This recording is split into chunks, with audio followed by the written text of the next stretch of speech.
Alright guys, it's the eve of the first ever expedition due to take off tomorrow. So here is the much requested skill tree guide and review that so many of you have asked for. Hi, I'm Archaic, and if it's your first time on the channel, you may be wondering why people give a crap about what I think.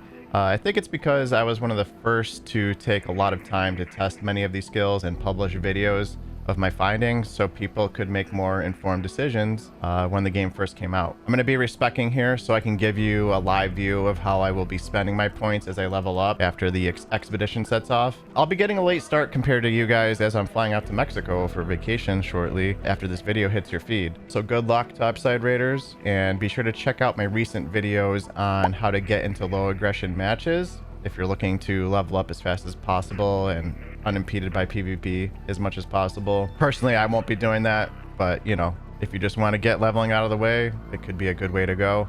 As well as my video on the actual fix to mitigate the negative mouse acceleration plaguing this game still. Links to those videos will be in the description below, but they'll also be at the very end of the video where you can just click on them. Also, check the pinned comment for this list of videos actually testing many of these skills that you'll see me picking, and some tests for skills that I'm not going with as well. Sorted by skill tree in alphabetical order. If you see asterisks next to a skill, it means someone else did the testing video, so be sure to give a like if the video helped you, and leave a comment saying Archaic sent you. Anyways, let's get to it. We'll be spending these points from the perspective of a brand new player. A lot of you, including me, will have an extra 5 skill points after the expedition due to having over 5 million in total inventory and coin value. So for your first 10 levels, you start off with, after you level up for the first time, I believe you get 2 points to start. So you end up with 76 points total. And if you're getting 5 points from the expedition, that'll be 81. And future expeditions should also be adding to that skill point cap. So you'd have 86 after expedition 2 and 91 points after expedition 3. It'll probably cap out at some point. You don't know when. But yeah, going off that, your first 10 levels, you're going to want to go through mobility because you really want to get your stamina as high as possible, because the game feels pretty bad the lower your stamina pool is. And a lot of the skills we'll be picking today are tied to increasing your stamina in different types of situations, right? So 1 point in nimble climber, and then we're going to max out marathon runner, where moving around costs less stamina, and maxing out youthful lungs. So that's your first 10 levels. And if you want to see Marathon Runner, Youthful Lungs, again, check the pinned comment below. A lot of these skills are tested. Down below, you can see the difference they make. So your next 10 levels, levels 11 through 20, I think I'm going to continue going down mobility until I can max out effortless roll. So in order to do that, we need 15 points to unlock these keystones here. And we'll be taking both. Carry the momentum is obviously pretty solid, and we need that anyways after a sprint dodge roll. Sprinting does not consume stamina for a short time, so you get somewhere between 1 and 2 seconds of basically free sprinting. I did recently discover, and there's a video, 2 videos down below showing this, nimble climber is arguably the worst skill out of all the trees. So we're going to leave 1 point in that. The problem is sturdy ankles and slip and slide are also quite bad. There's videos for that as well where I tested those, but slip and slide does have some benefits on decline areas. I saw a recent video where a guy supposedly tested every skill, and he only tested slip and slide on flat surfaces where there is absolutely no difference. But you do go slightly further and slightly faster on declines, which is where sliding is now the most useful after they made changes where sliding uses stamina at the start of a slide. So we're going to put 3 points in that and 1 point in sturdy ankles, because that gets us to 15. Because again, nimble climber is just the worst.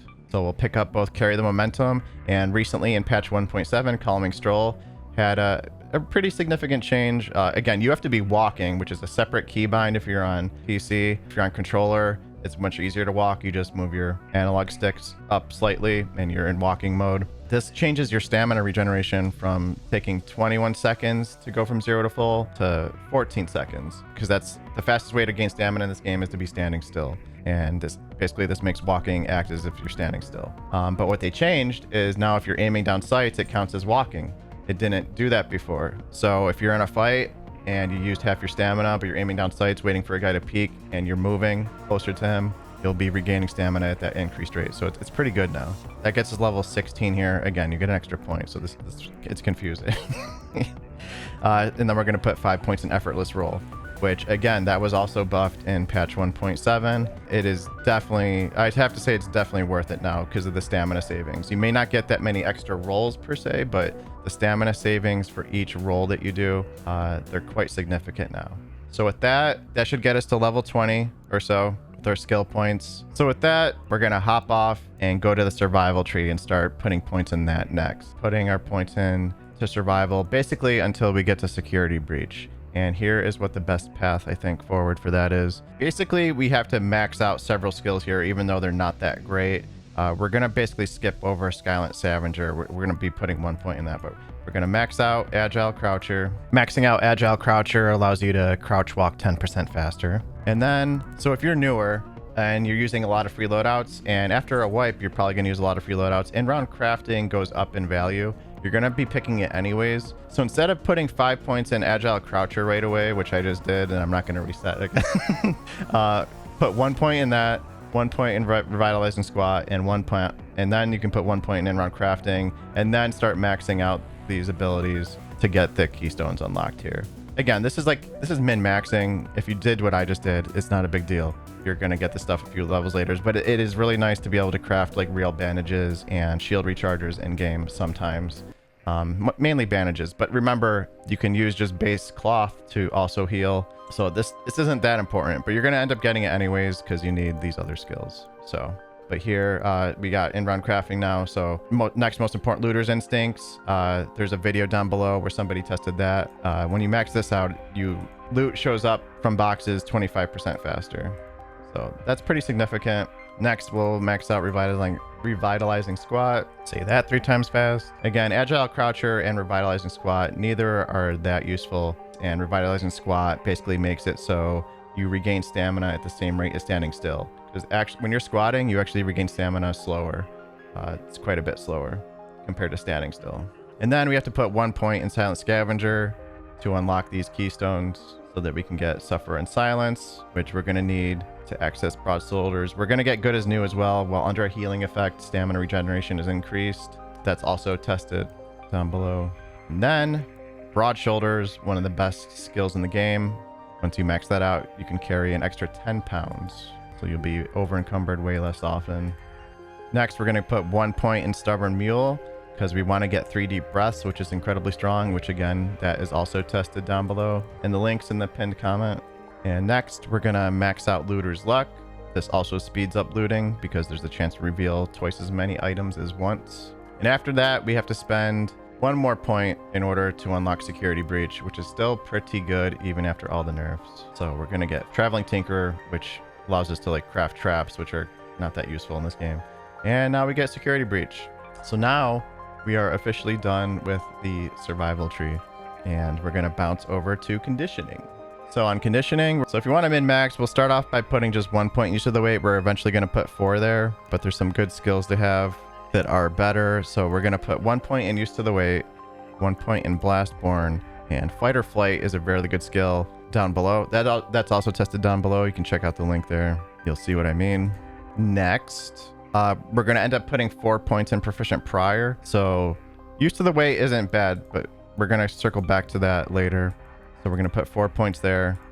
It's a pretty substantial speed increase on opening. It doesn't affect things that you only breach, so like the probes and stuff like that, but all the doors and breach and search containers, things like that, it substantially speeds those up. I wish it worked on everything, but for some reason they really want you to be exposed to enemy players looting probes and whatnot. And with that, we'll put more points in use to the weight until we unlock the keystones, stopping at 4 out of 5. If you max out use to the weight, it basically reduces the speed penalty on blue and purple armor by 50%. So it's much less noticeable on blue armor because the speed penalty is only 5%. So it knocks it down to 2.5 if you max this out, which we're not going to max it out. And purple shields, it is much more noticeable because that has a speed penalty of 15%. So cutting that down to 7.5, quite a bit more noticeable and makes the epic shields a bit more usable. So next we're going to get both of our keystones. Unburden roll is really useful because odds are when your shield breaks, you're probably going to be dodge rolling in a panic. So it's nice to have a 1 free dodge roll stamina wise. And then survivor stamina, when you're critically hurt, your stamina regenerates faster. There's a test for that down below. And with that, If it's your first time playing, you're level 76. You've just spent all of your points. We have no points left. Now, for those of you getting 5 more points, at first I was gonna, so I play mostly solo. Up until this point, this type of tree should work just as well for both team play and solo play. But here's where you can start to differentiate. I think that the abilities that let you stay downed longer, let you take less damage when downed, and let you move faster while downed, those all are much stronger in a team play environment because it gives your teammates more time to reposition, get a guy off you before they completely thirst you.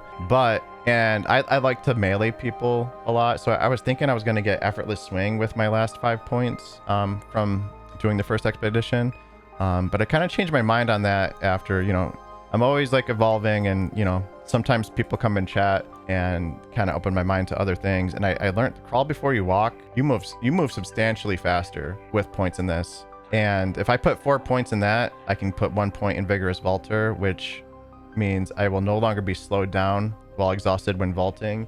And there's been quite a few times where like you're running away from like a rocketeer or something like truly dangerous out topside, and sometimes players, and man, vaulting when you have no stamina is one of the most painful things in the game. So to have the benefit of crawl before you walk, especially if you get the blueprint for the survivors augment, where basically you can crawl forever as long as time doesn't run out, and you don't let your health run out. Your health will regenerate up to like 75% in your knocked status. So I'm going to be putting 4 points in that, and then 1 point in vigorous vaulter. That's personally what I'm going to do after the expedition, and I have those 5 extra points. If you like to melee people, the effortless swing, I have a video where that's tested.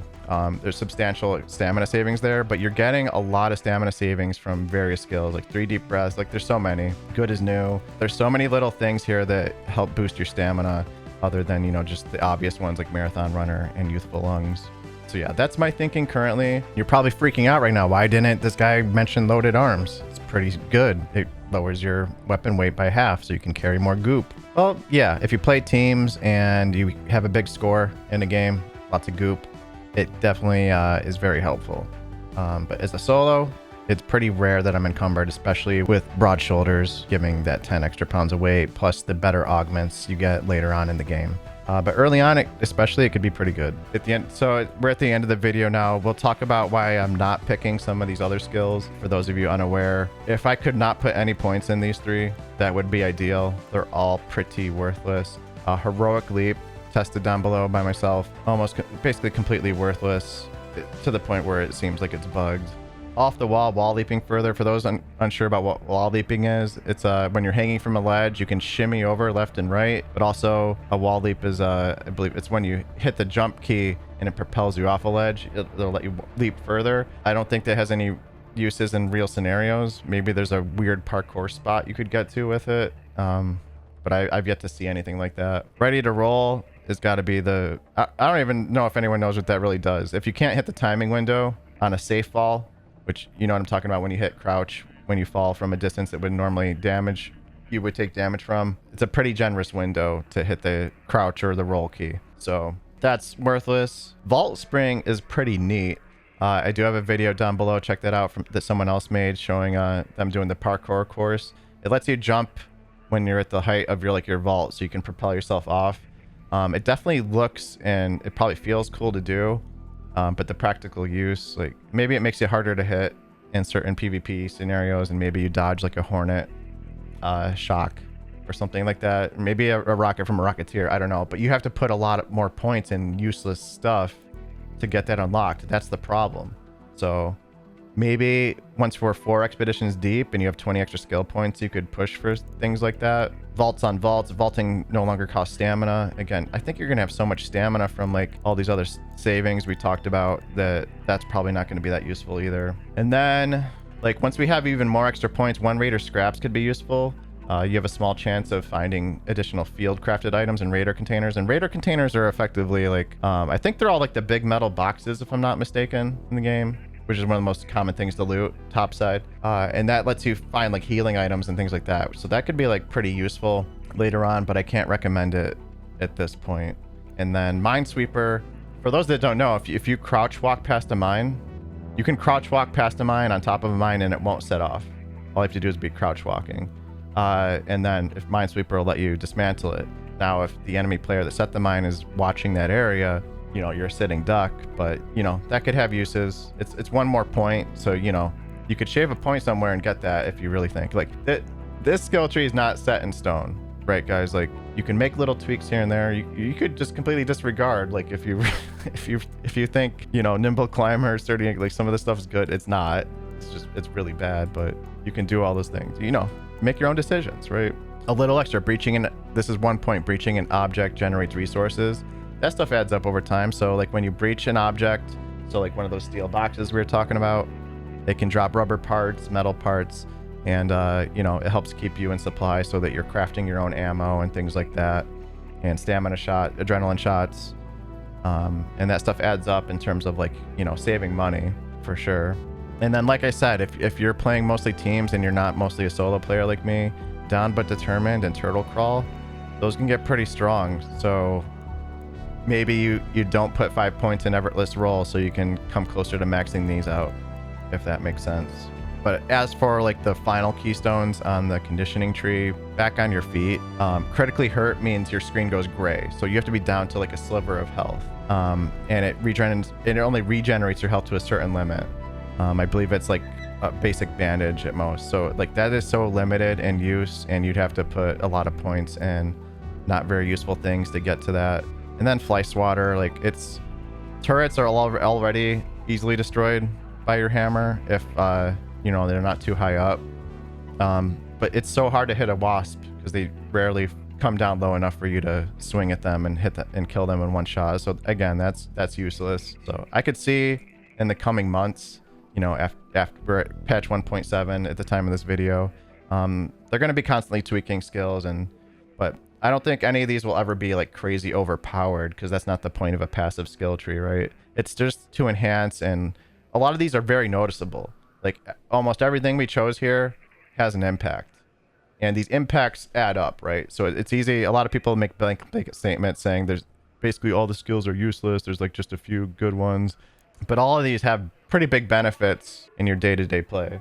Well, thanks for watching, everyone. My streams will be back on both Twitch and YouTube on Sunday the 28th of December. If you want to come hang out or have any follow-up questions, I'll be sure to take a look at the comments as the margaritas wear off each night down in Mexico. But until then, take care, Merry Christmas, and Happy Holidays. And we woke up at she's going to grandma's in an hour. All right, see you guys.